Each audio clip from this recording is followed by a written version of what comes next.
1969 का Jammu and Kashmir universities act, ठीक है, उसे लागू किया जाए और वो जो एडमिशन पॉलिसी है अगर उसे फॉलो कर लो।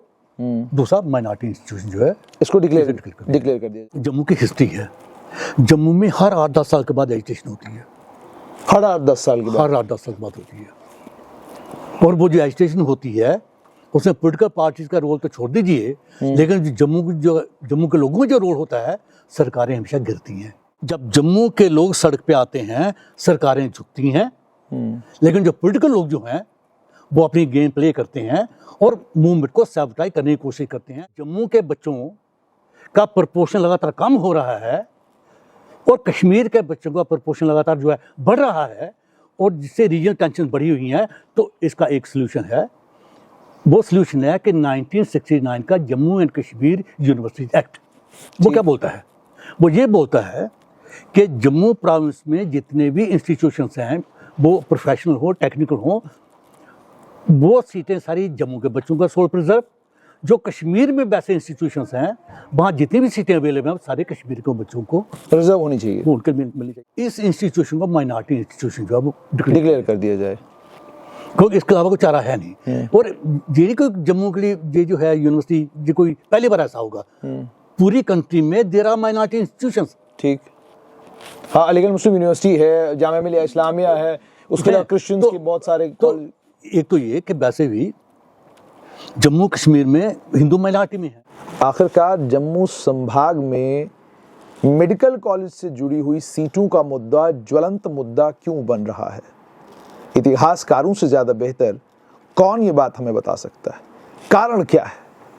इसी पर बात करने के लिए मेरे साथ जम्मू के प्रसिद्ध इतिहासकार प्रोफेसर हरिओम। प्रोफेसर, बहुत बहुत शुक्रिया। अचानक institute Shri Mata Vaishno Devi institute of medical sciences का में एडमिशंस का मुद्दा इतना ज्वलंत मुद्दा क्यों बन गया? हालांकि कोई बड़ी बात नहीं, 50 सीटें हैं। देखिए, हिस्ट्री में हम कहते हैं कि हिस्ट्री रिपीट्स इटसेल्फ, तो मुझे लगता है भी हो रहा है। 1998 फरवरी का महीना था, इसी इशू पर गड़बड़ हुई थी, जम्मू में ही हुई थी। तब कॉम्पिटेंट अथॉरिटी ने MBBS, BDS उनकी सिलेक्ट लिस्ट जो है वो पब्लिक की। हुआ क्या, उसमें जो जम्मू के बच्चे थे, मैं रीजन की बात नहीं कर रहा हूँ, मैं जम्मू के बच्चों की बात कर रहा हूँ, जिसमें सारे हैं, वो 20% थे उस लिस्ट में और कश्मीर से 80% थे। और वो जो लिस्ट आई, उसके पहले जो लिस्टें आती थी, लगातार जम्मू का जो शेयर था वो कम हो रहा था और कश्मीर का लगातार बढ़ रहा था। यही अब हुआ। ये जो यूनिवर्सिटी जो है ये गवर्नमेंट ने नहीं बनाई है, इसके लिए जम्मू के बच्चों ने, जम्मू के लोगों ने 2.5 महीने स्ट्रगल की हुई है। श्री माता वैष्णो देवी जी, और ये मेरे कमरे में शुरू हुई, मेरे कमरे से जब मैं हेड था 28 फरवरी 1998, और मेरे कमरे में ही खत्म हुई 6 मई 1998 को। अच्छा, हुआ क्या, जब ये 20% सीटें मिली बच्चों को, जम्मू के बच्चों को, तो जहाँ पे जो स्टूडेंट्स ऑर्गेनाइजेशंस थी तो वो सड़कों पे आई, लेकिन सड़कों पे आने के पहले ये मेरे कमरे में आ गए। तो मैं क्लास ले रहा था, तो इन्होंने कहा कि अपनी क्लास छोड़िए आप। मैंने कहा क्यों? कहते कि जम्मू के बच्चों के साथ ज्यादती हुई है, तो हम चाहते हैं कि ये जो लिस्ट आई है, सिलेक्ट लिस्ट, इसे विड्रॉ आप करिए, गवर्नमेंट करे। ठीक। और दूसरा, जम्मू प्रोविंस के लिए सेपरेट कॉम्पिटेंट अथॉरिटी बनाए। जम्मू प्रोविंस के सेपरेट कॉम्पिटेंट अथॉरिटी? ठीक। तो मैंने कहा तो कोई प्रॉब्लम नहीं इसमें। मैंने उन्हें कहा कि मैं इस मूवमेंट में आपके साथ रहूँगा, अगर आपको 2 डंडे पड़ेंगे मैं भी 2 डंडे खाऊंगा, मैं पूरा रिस्क लूँगा, लेकिन आपको 2 डिमांड्स और ऐड, अपने चार्टर ऑफ डिमांड्स में 2 मेरी डिमांड्स भी ऐड कर लो। वो थी माता वैष्णो देवी यूनिवर्सिटी इस्टेब्लिश हो और एग्रीकल्चर यूनिवर्सिटी इस्टेब्लिश हो।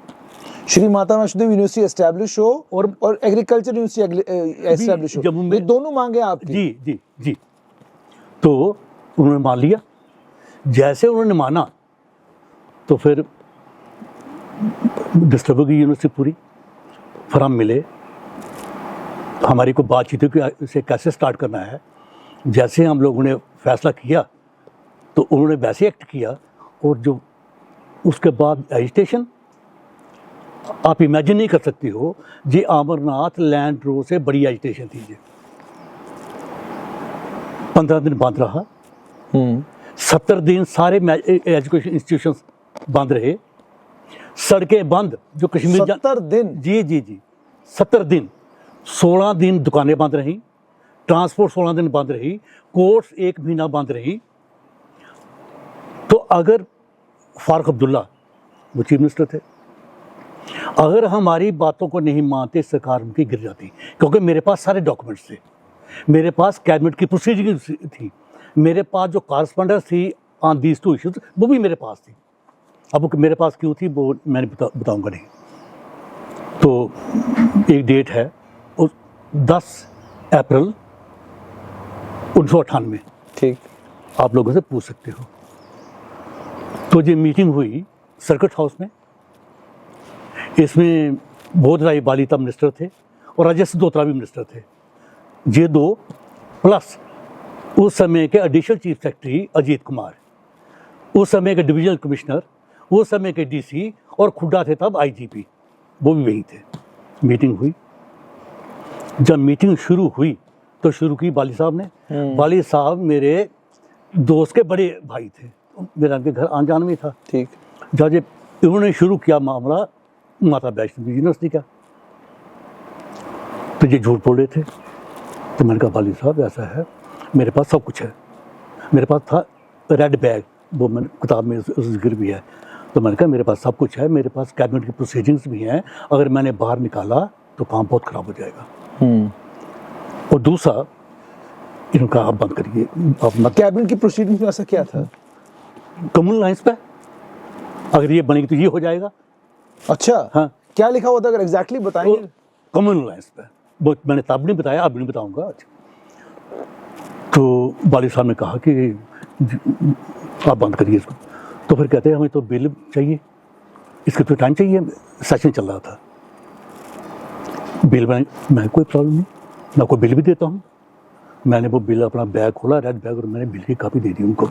जब उन्होंने बिल देखा, एक बात हो गई। फिर आगे मामला एग्रीकल्चर यूनिवर्सिटी का। हम कह रहे थे कि जैसे शेर कश्मीर एग्रीकल्चर यूनिवर्सिटी बनी है उसी पैटर्न जम्मू में बनाई जाए। इस मामले को टेकअप किया अजय सहोत्रा ने। ठीक। अजय सहोत्रा मेरे दोस्त का छोटा भाई। ठीक।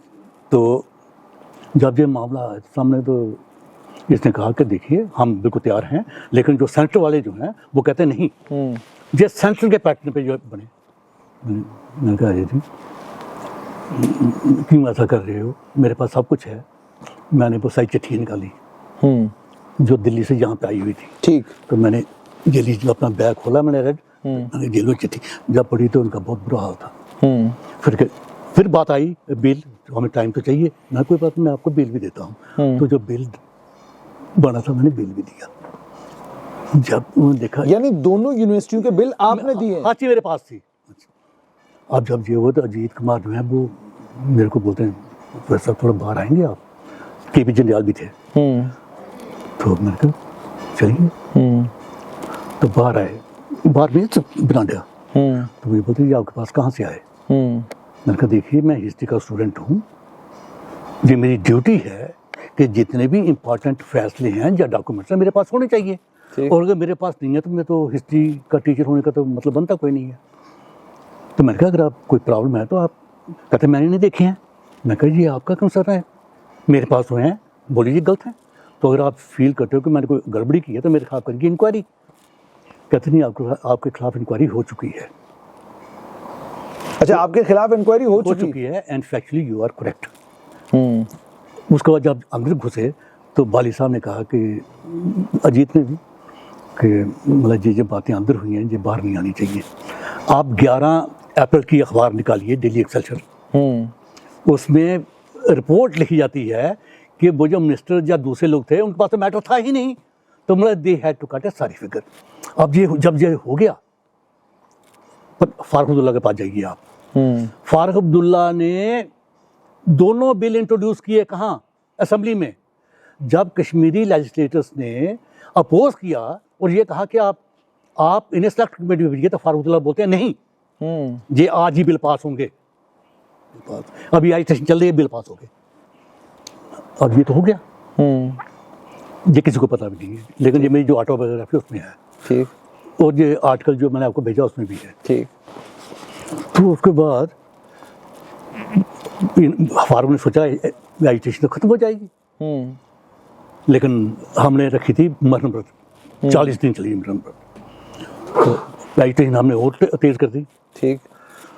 उसके बाद क्या हुआ कि एक कमेटी बनी, इसका नाम सिंगल कमेटी। सिंगल कमेटी ने अपनी रिपोर्ट सबमिट की 11 जनवरी 1999 को, ठीक।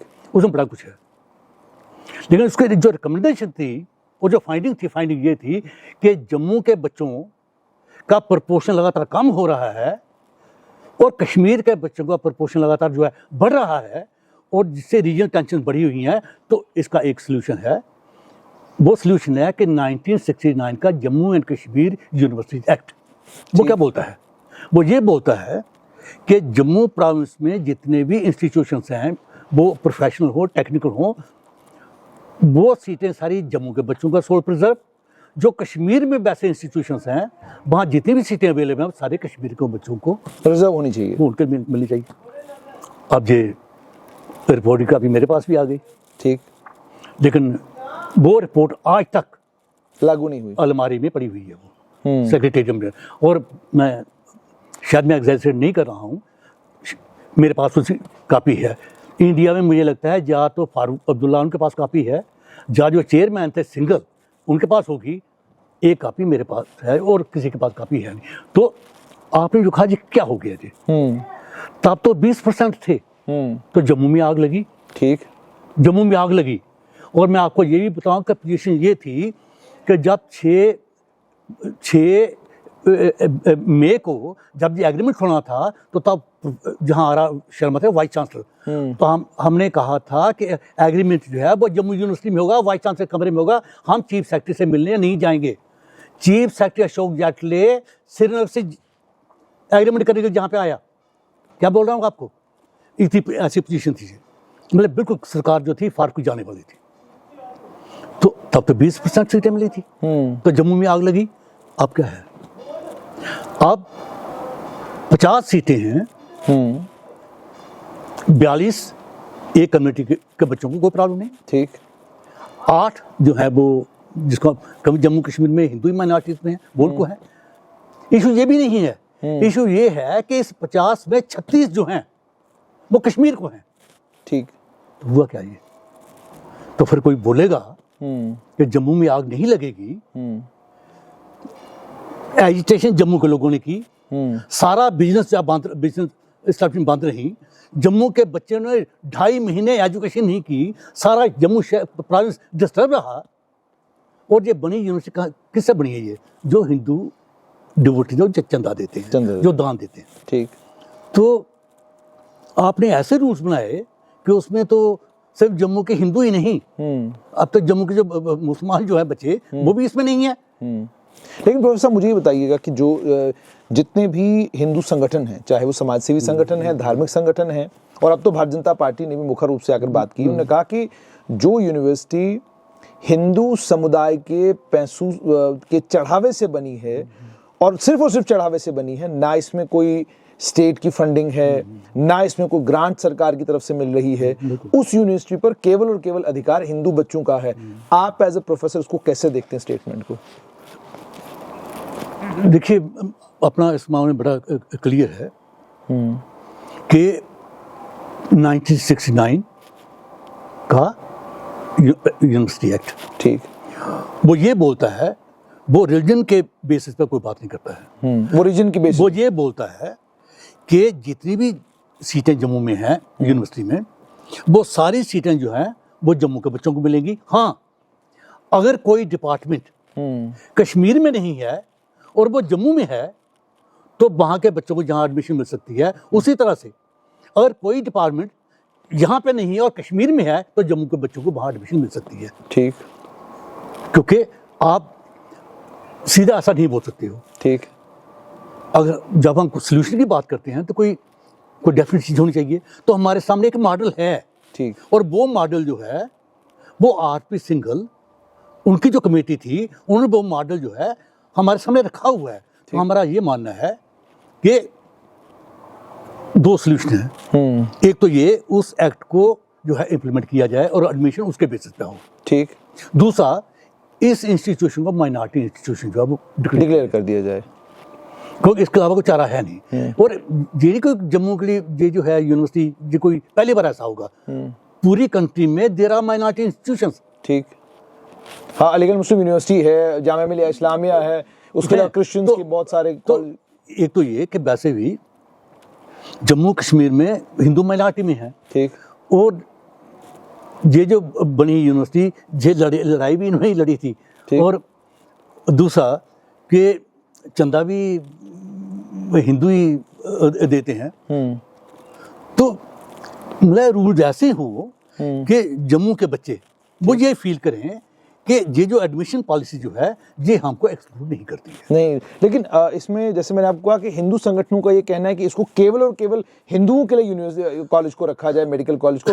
क्या ये संभव है? देखिए, माइनॉरिटी इंस्टीट्यूशन वही एकमात्र हल इसका है। एक सोल्यूशन है। जब देखिए, जब आप प्रवोक करते हो, जब जिसको आप बोलते हो स्ट्रीक ऑफ डिस्पॉन्डेंसी वो बड़ी शार्प हो जाए तो हम किसी भी तरह की बात कर सकते हैं। ठीक, लेकिन जब इस कंट्री में मॉडल्स हों, अवेलेबल हों और वो काम भी कर रहे हैं, तो मुझे लगता है कि लड़ाई को ख़त्म करने का एक ही तरीका होता है कि जो टेस्टेड मॉडल्स हैं आप उनको अडॉप्ट करो, उन्हें अप्लाई करो। ठीक, उससे जो है शांति होगी। नहीं तो अगर आप अड़े रहोगे तो सिचुएशन तो एग्रेवेट होगी। और मैं भी आपको ये भी बता दूं, जम्मू की हिस्ट्री है, जम्मू में हर 8-10 साल के बाद एजुकेशन होती है। हर 8-10 साल के बाद? हर 8-10 साल के बाद होती है। और वो जो एजुकेशन होती है उसमें पॉलिटिकल पार्टीज का रोल तो छोड़ दीजिए, लेकिन जम्मू के लोगों का जो रोल होता है, सरकारें हमेशा गिरती हैं। जहाँ पे 1998 के बारे में मैंने बोला, दरबार मूव की एजुकेशन भी हुई थी। फिर ये क्या नाम, अमरनाथ लैंड रो ये भी हुई थी। फिर 2010-11 क्यों भूल जाते, जब सेंट्रल यूनिवर्सिटी के लिए भी हमने क्या किया था। तो जम्मू की ये हिस्ट्री है कि जब जम्मू के लोग सड़क पे आते हैं सरकारें झुकती हैं, लेकिन जो पॉलिटिकल लोग जो हैं वो अपनी गेम प्ले करते हैं और मूवमेंट को सैबोटाइज करने की कोशिश करते हैं। लेकिन मैं आपको ये बता दूं, एक ही एजुकेशन ऐसी है जिसको पॉलिटिकल लीडरशिप सैबोटाइज नहीं कर पाई, वो थी 1998 की मूवमेंट। क्योंकि हमने अपना प्लेटफॉर्म अलग रखा था और हमने शुरू में फैसला कर लिया था कि हम अपने प्लेटफॉर्म पर पॉलिटिकल लोगों को नहीं आने देंगे, क्योंकि वो इसको हाईजैक करेंगे और हमारी मूवमेंट को फेल करवा देंगे। प्रोफेसर, मुझे ये बताइएगा कि इस समय केंद्र में भारतीय जनता पार्टी की सरकार है और हमें केंद्र शासित प्रदेश हैं, तो केंद्र शासित प्रदेश होते हुए भारतीय जनता पार्टी के 29 एमएलएओं की मौजूदगी में, तब तो इतना बड़ा नंबर भी भारतीय जनता पार्टी के पास नहीं था, और लोग ये भी कहते हैं कि ये सारे आंदोलन जो है बीजेपी और उसकी एफिलिएट ऑर्गेनाइजेशंस लड़ा करती थी। आपसे प्रोफेसर साहब जानना चाहूँगा कि आज अगर इस इंस्टीट्यूट ऑफ मेडिकल साइंसेज में स्थिति बनी है और आप इसमें एक बड़ा सटीक और सीधा जवाब दे रहे हैं, आप कह रहे हैं भाई मैं किसी समुदाय की बात नहीं करूंगा, संभाग की बात करूंगा, अब जम्मू संभाग के बच्चों का इस पर अधिकार है, वो अधिकार जो है उनको मिलना चाहिए। मैं दो बातें कर रहा हूँ जी। 1969 का Jammu and Kashmir university act, ठीक है, उसे लागू किया जाए और वो जो एडमिशन पॉलिसी है अगर उसे फॉलो कर लो। दूसरा, माइनॉरिटी इंस्टीट्यूशन जो है इसको डिक्लेयर कर दिया जाए। तो अब आप मुझे ये बताइए, भारतीय जनता पार्टी के 29 एमएलए हैं, उपराज्यपाल जम्मू कश्मीर का ये जो श्री माता वैष्णो देवी श्राइन बोर्ड है उसके सर्वे सर्वा हैं, उसके चलते जब ये एजिटेशन होगी किसके खिलाफ होगी? देखिए, जब किसी खास तरह की सिचुएशन डेवलप होती है फिर लोग ये नहीं देखते हैं कि ये सरकार हमारी है, ये सरकार किसी की है। ठीक। जिन संगठनों का आपने नाम लिया एक ही परिवार से बिलोंग करते हैं ना आप ऑलमोस्ट। जी। बाकी सोशल ऑर्गेनाइजेशन, बिजनेस ऑर्गेनाइजेशन भी इसमें हैं, भी सारे हैं, इसमें सारे हैं। तो मेरा अपना ये मानना है बीजेपी के लिए ये बड़ी डिफिकल्ट सिचुएशन है। ये हमेशा होती रही है, जब एजिटेशन होती रही है तो हमेशा बीजेपी के लिए डिफिकल्ट सिचुएशन ही होती रही है, हमेशा। अच्छा। हमेशा। और हम लोग अपना रोल जैसे प्ले कर सकते थे, करते थे। तो अभी जो हुआ है कि मानिए परसों LOP, सुनील शर्मा, श्यामलाल बिल्कुल सब मिलने के लिए गए राज्यपाल से, गए हैं। तो जम्मू के लोग तो ये एक्सपेक्ट करेंगे कि एफर्ट सिंसियर हो, सिंसियर एफर्ट। बड़ी बात कह रहे हैं, एफर्ट सिंसियर। कहीं ऐसा ना हो कि लोगों को ये बता के देखिए हम वहां पहुंच गए, हम आपका काम कर रहे हैं, तो इससे जम्मू के लोग संतुष्ट होने वाले नहीं हैं। जम्मू के लोग वैसे भी बड़े दुखी हैं।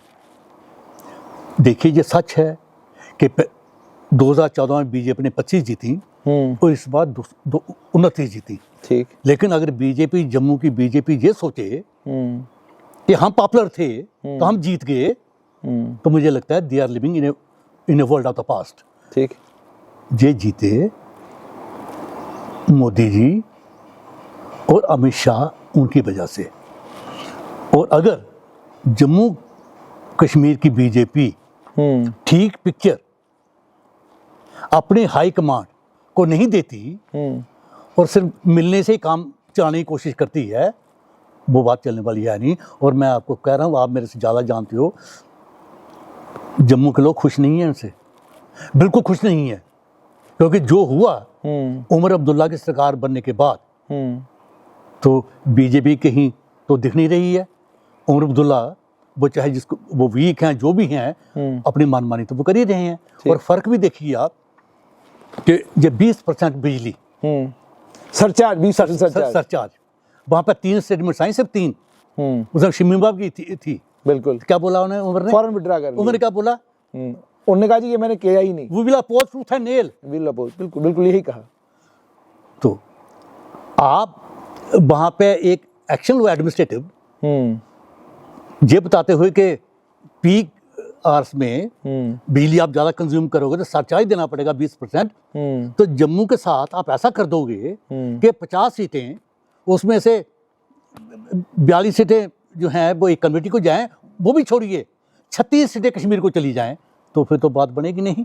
तो बीजेपी को सीखना चाहिए कि 2-3 स्टेटमेंट्स और पूरी की पूरी एनसी और एनसी की गवर्नमेंट एक्टिवेट हो गई और वो लगी हुई है लोगों को समझाने के लिए कि नहीं भाई, हमने कोई भी टैक्स नहीं लगाना है।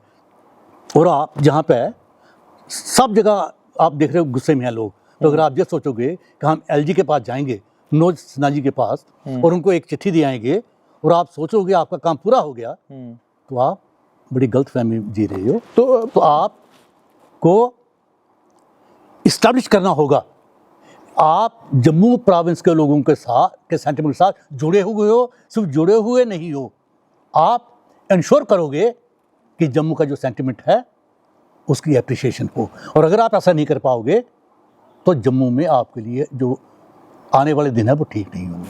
जैसे आपने कहा प्रोफेसर साहब कि जम्मू में आने वाले दिन बीजेपी के लिए ठीक नहीं होंगे अगर वो बात नहीं मानेंगे, तो आपको क्या लगता है? क्योंकि देखिए गलती किसकी है?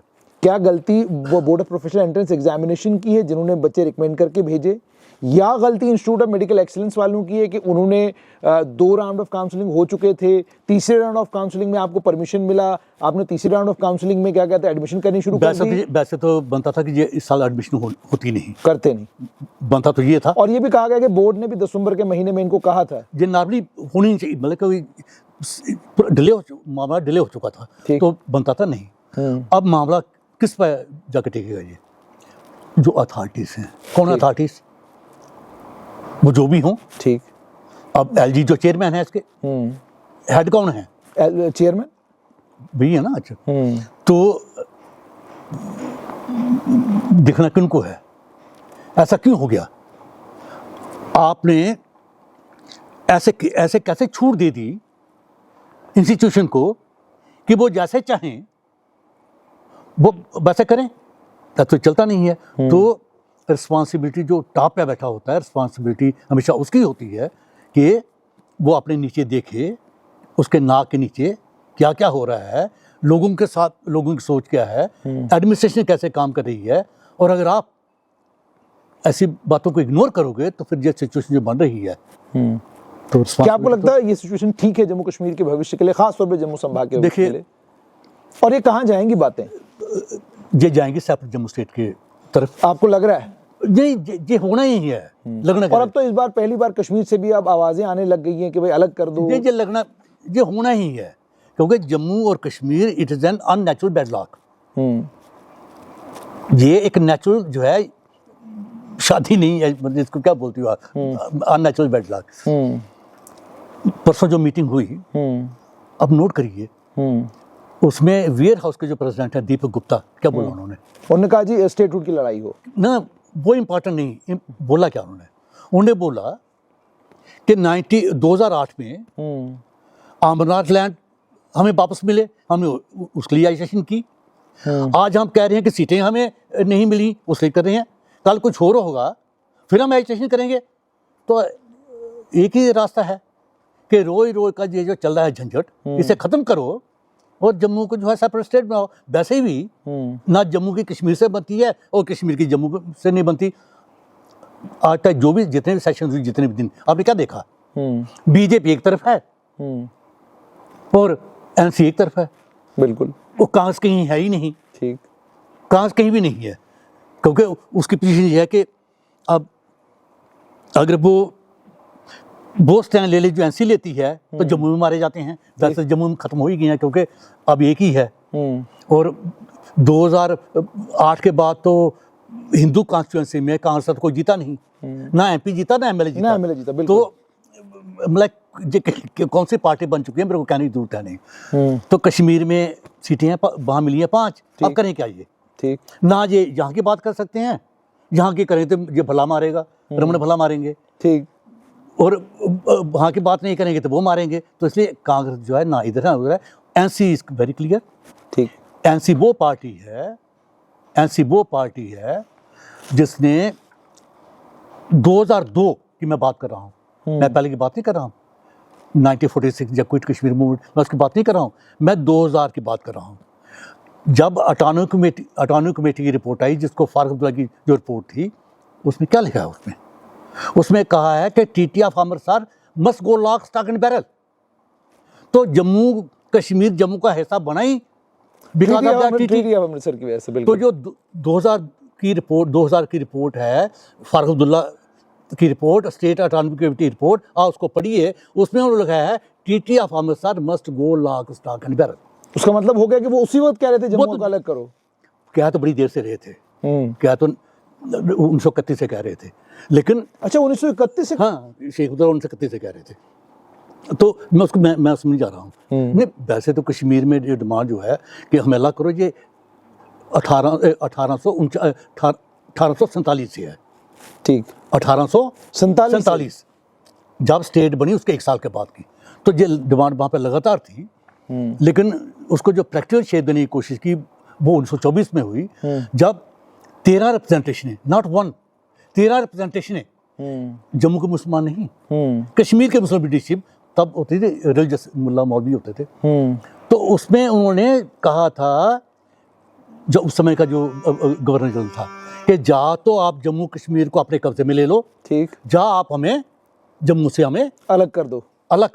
और ये कहा गया था कि महाराजा गुलाब सिंह ने अंग्रेजों के खिलाफ बोले थे कि अंग्रेजों ने महाराजा गुलाब सिंह से 75 लाख रुपया लेकर कश्मीरियों की जान, माल और इज्जत खरीद ली है। तो छोड़ दीजिए पुरानी बातें हैं ना। मैं 2000 की बात कर रहा हूँ, क्योंकि आपको दिक्कत ना आएगी। आप फारूक अब्दुल्ला के पास जाओगे और उनसे पूछेंगे, नहीं, आप उमर अब्दुल्ला उनके पास जाएं, उन्हें बोले सर वो अपनी रिपोर्ट जरा अटानवी कमेटी रिपोर्ट जरा पढ़ के बताएं, उसमें जी आपने क्या लिखा है कि टीटी of Amritsar must go lock stock and barrel. तो अगर टीटी ऑफ अमृतसर चल जाएगी, जम्मू तो वैसे अलग है। Kashmir became part of Jammu, not Jammu became part of Kashmir, पता ना आपको? ठीक, बिल्कुल। Kashmir became part of Jammu state, Jammu kingdom, not the vice versa, ठीक नॉट द वाइस वर्सा। ठीक। तो आप उनसे पूछिए ना। अरे लेकिन मुझे प्रोफेसर ये बताइए, क्या आपको लग रहा है कि एक तरफ घाटी में रिजर्वेशन को लेकर जबरदस्त बवाल है, वो कह रहे हैं भाई सब कुछ जम्मू को, मैंने बड़ी बार ये कहा भी कि पहले आंदोलन होते थे जम्मू में कि जनाब हमें तो नौकरियां मिल नहीं रही, अब आंदोलन उधर हो रहे हैं कि हमें नौकरियां मिल नहीं रही, हम तो है ही नहीं। अभी उन्होंने पीछे एक लिस्ट निकाली, उन्होंने कहा जी 1200 आपने पीएसआई लगाए, उसमें से लगभग 1050 पीएसआई जो है वो जम्मू संभाग के हैं। तो मैं आपसे ये जानना चाहूंगा, क्या आपको लग रहा है कि वहां रिजर्वेशन एक बड़ा मुद्दा बनेगा या एडमिशन एक बड़ा मुद्दा बनेगा, जिसका नतीजा ये निकलेगा? देखिए सच बोलना चाहिए ना, बिल्कुल सच बोलना चाहिए। जब तक ये रिजर्वेशन की बात नहीं हुई थी, कभी कश्मीर में आपने मेरिट की बात सुनी क्या? ना सुनी? कोई चीज निकाल के दीजिए। जैसे ये पॉलिसी लागू हुई, क्योंकि एससी जम्मू में है, एसटी जम्मू में, वैसे एसटी भी जम्मू में है, और भाई बाकी कासिम जम्मू में ही है, ओबीसी जम्मू में है, सारे जम्मू में ही हैं। ठीक। अब ये तो हो नहीं सकता कि वहां पे आप किसी को आप रहने नहीं दोगे तो सर्टिफिकेट आपको कैसे इशू हो जाएंगे? ठीक, कैसे हो जाएंगे आपको इशू? तो ये पहली बार हुआ है, पहली बार एनसी जो है वो ऐसे उसमें फंस गई है, जिसको क्या वर्ड में यूज़ करूं, भवंडर फंस गई है कि इससे वो निकल सकती नहीं। अगर इसे रिव्यू करेंगे तो एसटी में तो कौन है यहाँ पे? एसटी में तो सारे मुसलमान हैं, ठीक, थोड़े से गद्दी होंगे, सिपी होंगे, बाकी कौन है? सारी मुस्लिम कम्युनिटी, गुजर बकरवाल ही है ना। बिल्कुल, गुजर बकरवाल, उसके बाद पहाड़ी कबीला, वो भी सारे 90% मुसलमान ही है ना। वो भी बिल्कुल रजौरी पूंछ का सारा इलाका जी, 90% मुसलमान है ना। ठीक, बिल्कुल। हिंदू कितने हैं पहाड़ी? 10-15% है ना। रजौरी सिटी थोड़ा, और ये कालाकोट में थोड़ा, और ये सुंदरबनी और ये नौशेरा में थोड़ा, सारे तो वही है ना। तो क्या करेगा ये? कैसे विड्रा करेंगे अब 10%? विड्रा करेगा तो मारा जाएगा। ठीक, और एससी को छेड़ा तो परेशानी, तो परेशानी, ओबीसी को छेड़ा तो परेशानी। तो अभी आपने नोट नहीं किया कि इसको छोड़ दीजिए, deputy chief minister Surendra Chaudhary, उनको छोड़ दीजिए। आपने कहीं देखा एनसी कहीं है, कांग्रेस कहीं है, बीजेपी इस पे क्यों बोले? बीजेपी तो एंजॉय कर रही होगी कि उमर अब्दुल्ला ऐसा फंसा कि इससे तो ये निकल पाएगा ही नहीं, मुश्किल है, नहीं निकल। इसे हाई कोर्ट जो है वो भी इसे वो नहीं करेगी। हाई कोर्ट भी संवैधानिक कहेगी वह 50% रिजर्वेशन है, इसके ऊपर जब रिजर्वेशन है नहीं तो हम करेंगे, हम कुछ नहीं कर सकते। There'll be no, you can't get any relief from the high court. मुझे लगता है ये ऊपर मामला गया है। ठीक, तो इसलिए अच्छा, अंत में मुझे प्रोफेसर साहब ये बताइए, क्या देख रहे हैं आप आने वाले कल में? क्या आप देख रहे हैं कि वो जम्मू में बड़ी एजिटेशन होगी? आपको लगता है कि उपराज्यपाल और भारतीय जनता पार्टी और केंद्र की सरकार मेडिकल इसका कोई हल निकालेंगे, या आपको लग रहा है कि अब परिस्थितियां ऐसी बन गई हैं कि एजिटेशन भी होगा, और ये कितने समय कालखंड आपको लग रहा है स्टेटहुड बनने के लिए अभी लगेगा? जो स्टेट्समैनशिप है वो तो डिमांड ये करती है कि प्राइम मिनिस्टर मोदी और home minister Amit Shah they must immediately intervene. ठीक, और ये जो 75 साल से प्रॉब्लम बनी हुई है, कश्मीरी जो मुस्लिम लीडरशिप थी उनकी लगातार ये शिकायत रही कि ये जम्मू जो है ये हमारे गर्दन, उसके बोलते हैं उसको, गले की रस्सी बन गया है। हाँ, क्योंकि जो दिल्ली जो है वो जम्मू के एमएलए को यूज करके हमारी सरकारें गिरा देती है। ठीक, सारी सरकारें गिरी है ना। और जब ऐसा होता है तो रीजन्स में टेंशन होती है। ठीक, अगर पॉलिटिकल लीडरशिप अगर उसमें यूनिटी नहीं है, चाहे अपोजिशन हो चाहे कोई भी, लेकिन लार्ज इश्यूज पर एक होना चाहिए, तो वो तो जहाँ है नहीं। तो कोई भी सिस्टम आप बनाओगे वो चलेगा नहीं, क्योंकि जम्मू और कश्मीर की सोच में जमीन आसमान का अंतर है। आइडियोलॉजिकल लड़ाई है, आइडियोलॉजिकल लड़ाई है दोनों संभागों के बीच में। तो इसमें कोई बुरी बात भी नहीं है। ठीक, इसमें कोई बुरी बात भी नहीं है। ठीक, अगर आप अलग कर देते हो तो कश्मीर में वो समस्या नहीं आएगी, देखिए जी कौन सीटें खा गया कौन नहीं खा गया।